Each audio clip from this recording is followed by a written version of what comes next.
In 1973, a group of humble farmers led by the De Coco family of Libon and Sabido family of Palanque founded a bank intended to serve the needs of the farmers and their families.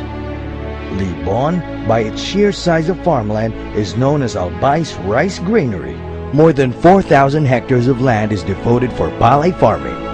Named after the town's patron saint Santiago de Libon or St. James the Greater, the Farmers Bank, with a very small staff of 5, started very auspiciously in a small rented building beside the Bicol Seeds building, now known as National Food Authority or NFA. Napakalayo yung opisina namin, malayo dito sa sa sentro poblasyon. Noon, yung mga products and services namin, parang limited lang. Daily management was supervised by the De Coco family through the patriarch Abraham, who is a full-fledged farmer and a management graduate. May mga problema, talagang maaasahan mo siya. Abraham was ably supported on the home front by wife Estelita. In 1983, with the patriarch's senior years beginning, the management of the Farmers Bank was passed on to the second generation through the youngest son, John, fondly called Dondon. Sir John, mabait, very generous. Dondon is a business accountancy graduate from the University of the East, a newly licensed CPA, and was a staff auditor at SGV & Company. Soon after, a husband and wife tandem expanded the bank management when Dondon married Agnes, also called Bem, a native of Oas.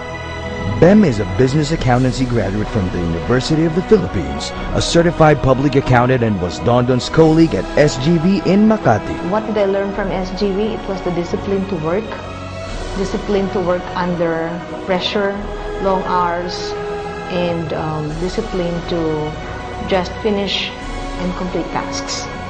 It was a very important lesson to be learned and eventually to be practiced in our next professions. As the couple gave birth and raised 3 children, so did they grew the Farmers Bank. Pwede anya kami makalipat na dun sa sentro poblasyon kasi malayo dito. Kulang ang depositor namin pero marami kaming borrower. Saan ka po kung pera? Sabi nun ni Tata Braning, ay, huwag gumugong intindi ng pera. Sabi nung nung gina ni Mayor Jan. It was a difficult start because the Farmers Bank, though enjoying the trust and patronage of the town, had very modest resources. Government lending programs in the past did not do much help in financing the agricultural sector due to the very poor loan performance. The post-EDSA years pushed the cost of lending at an all-time high. That political era vividly brought very uncertain times. Rural banks that cannot meet new mandates imposed by the government were forced to close operations. It was indeed a tough time for Banco Santiago de Libon. In 2000, the couple Dondon and Bem, with the permission of the bank's major stockholders, bought the equity of the bank from the De Coco and Sabido families and started a new direction of rural banking. This marked the reinvention, if not the rebirth, of Banco Santiago de Libon. Makatransfer na kami dito, nag-campaign kaming savings. Hasta dumagsa na yung mga depositor namin noon. Then, saka yung mga mangungutang, mga borrowers, dumagsa rin. With Dondon giving more time to managing Palay Farm Enterprises and having been called to public leadership in 1995 as mayor of Libon, this bank reinvention was primarily driven by the wife, Bem. Was it my dream to run a bank? No, it was never in the horizon at that time. Around year 2000, Banco Santiago de Libon started with a microfinance program for the micro sector of the locality. These were composed of small vendors, traders, sari-sari store owners, small service providers, usually run from the home, barangays, and at the local markets. Nagpara-seminar kami ng ilang linggo kay Mr. Sibilia. Natuto kami kung paano i-manage ang business. Nakatulong siya ng gusto. Additional capital namin. Daming nabago sa buhay namin. Itong bahay nito, nabili nito. Napatapos nga namin yung mga anak namin sa pag-aaral. Marami na akong negosyo na napundar. This was a huge unbanked sector. Used to be the market of the informal lenders, including the local lenders who would charge from 5 to 20% interest per month. I-compare ko yung ibang mga loan, yung mga maloloan na bangko. Mababa ang interest and then yung net proceed, malaki ang net proceed. Kapag usindang eksihido sa pagbayad, pwede kami magpalipas. Pwede, alimbawa, ngunyan hulog mi, pwedeng Biyernes kami maghulog. From its first 15 clients at Barangay Maporong o Was Albay, Bangko Santiago de Libon picked at around 6,000 up to 2004, and after 40 years, it has generated to about 35,000 clients. Tulos kami ini-entertain. Toyo nindo, mag-aano kayo. Yan, ang magandang mga ugali nila. Salamat po, sir. Balik po ka mag-ilayon. Paki-signature na lang po, adi. Beyond opening the doors for affordable no-collateral loan, Bangko Santiago de Libon opened the door for non-financial benefits to clients, which included life insurance, credit insurance, and remittance facilities. Marahay na po, madam. Mano po kamo? Kuha po ng sentavo sa Western Union. Group lending was substantially dependent on human values for credit discipline. Group guarantee became alternate security with existing and new relationships that borrowers forged as they became clients of the bank. Ang dali lang, walang collateral. Basta yung kumbaga sa ang isinangla ko lang yung pagkatao ko. Personally, ang Bangko Santiago de Libon, yan ang aking parang financer. If ever na nangangailangan ako, nandyan lagi yan. Umutang ka, pero may kabalikan na deposit sa mo. Hindi mo napapansin may naiipon ka. Meron po akong tinatabing panghulog po para sa yung pangsarili ko rin po sa BSDL. Meron din po akong account. BSDL Help. The name of this microfinance product said it all. Helping and empowering through livelihood program. Bangko Santiago de Libon believes that in empowering the micro-Pinoys, they will grow to become individual entrepreneurs, able to manage bigger working capital, and more confident with their newfound skills. Kaya kailangan pag ikaw ang magpasok o manghiram ka sa mga ganitong mga lending, kailangan talaga yung puhunan mo, i-implement mo kung ano yung proyekto mo. Tapos dapat dedicated ka sa negosyo mo. Kan iba kaya pagpiglon kung anong pagkagastusan.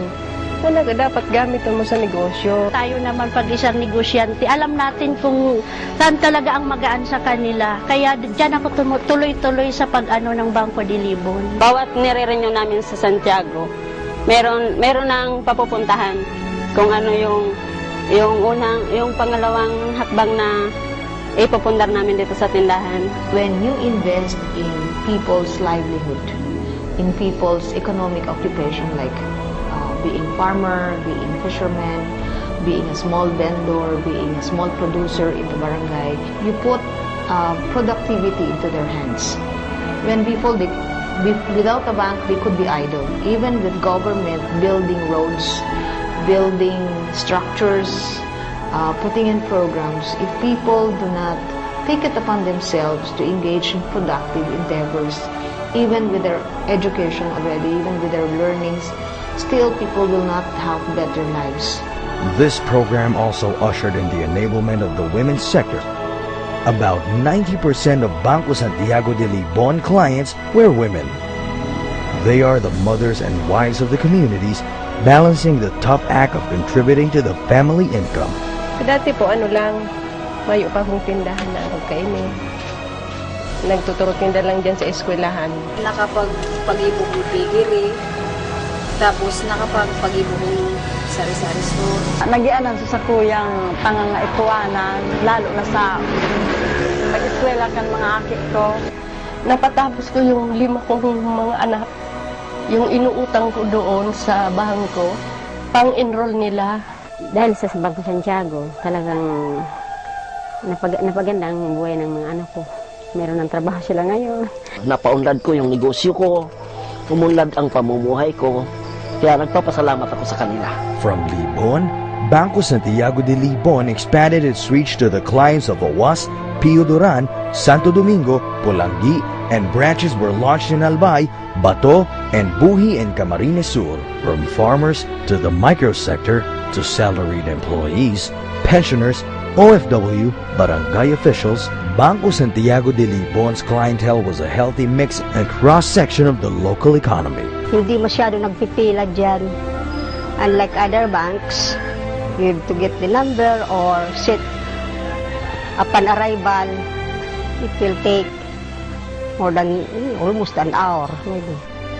Teachers who desire to send their children to better schools, government employees who want to augment their government pay to finance other income-generating activities, pensioners who use their monthly pension to engage in productive activities, barangay officials who wanted to take care of their families while serving the public, OFWs who aim to provide for their families at home, and many others. Pagpa-retail ko kanyan ko sa building ko, nag-loan ako sa Bangko Santiago. At least, naano ko nagiging na pakaray ko sa commercial building ko duman sa sentro. Nakikita ko palaging puno yung nila ng mga client nila eh. Sabi ko nga kay manager, maliit na yung maliit na yung office mo. Dapat lakihan na kasi punong-puno palagi. Bem did not stay for long in managing the Farmers Bank as she was also called to answer the call of public leadership in 2004 to 2013 as mayor of Libon. Building on the gains of Mayor John's leadership, she led the critical transformation of Libon in 9 years with a public administration that merited the attention of local and international partners and brought distinction to Libon. I migrated the corporate principles into local